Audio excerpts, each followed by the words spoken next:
রোজকার মতো আজকেও সকালবেলায় ছাদে এসেছি, এসে আকাশের দিকে তাকিয়ে একবারে মনটা ভরে গেল। দেখুন পুরো আকাশটা দেখতে কি দারুণ লাগছে, যেন মনে হচ্ছে দুর্গাপুজো চলে এসেছে।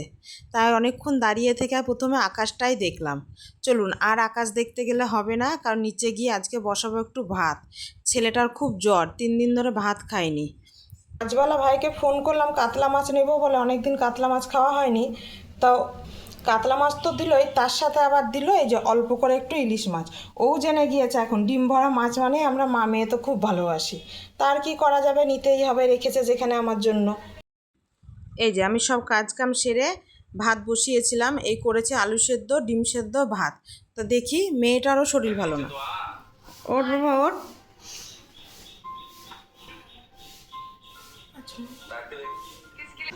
ওর খাবি দুটো? হ্যাঁ, খেয়ে নে বেলা হয়ে গেছে, ওঠ। চলুন দুই ভাই বোনকে খাইয়ে দিই আগে। এদের আবার শরীর খারাপ হলে তখন আর ভাতটা কিছুতেই খেতে চাইবে না। মেয়েটারও জ্বর এসছে, ছেলেটারও জ্বর এসছে।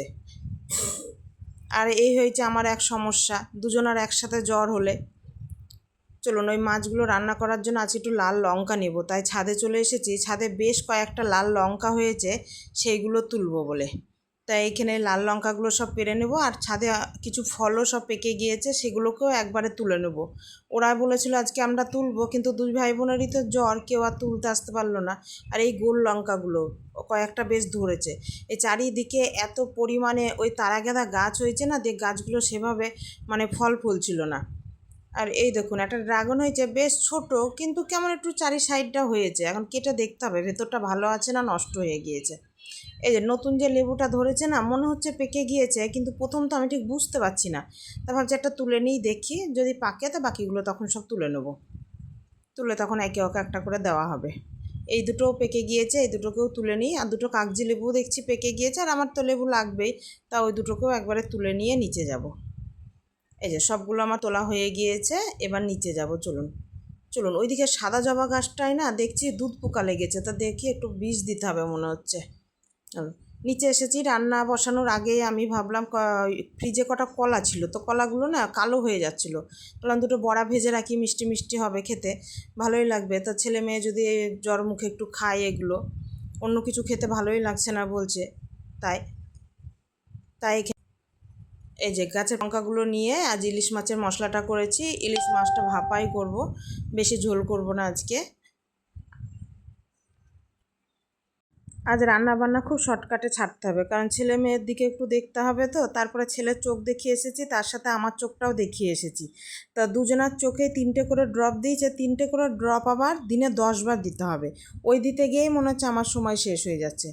তাই এইখানে আমি হচ্ছে আজকে একটু তাড়াতাড়ি রান্না করি, করে তখন ছেলে মেয়েকে সময় দেওয়া যাবে। আর ওর বাবাও আজকে একটু তাড়াতাড়ি ভাত খাবে, তার জন্য এদিকে বসিয়েছি।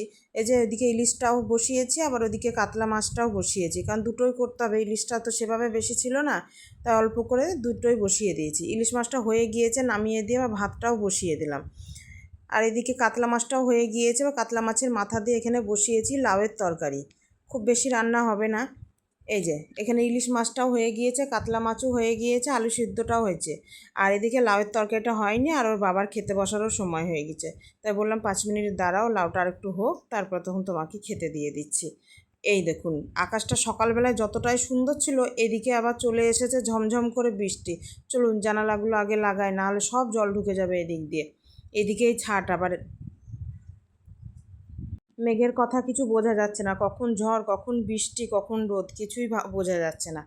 তাহলে চলুন ভিডিওটি আজ এখানেই শেষ করলাম। ভিডিওটি কেমন লাগলো জানাবেন। ভিডিওটি যদি ভালো লেগে থাকে একটা লাইক করে দিবেন, আর চ্যানেলটি সাবস্ক্রাইব করে দিন। আসবো আবার নতুন কোনো ভিডিও নিয়ে, ততক্ষণ সকলে ভালো থাকবেন।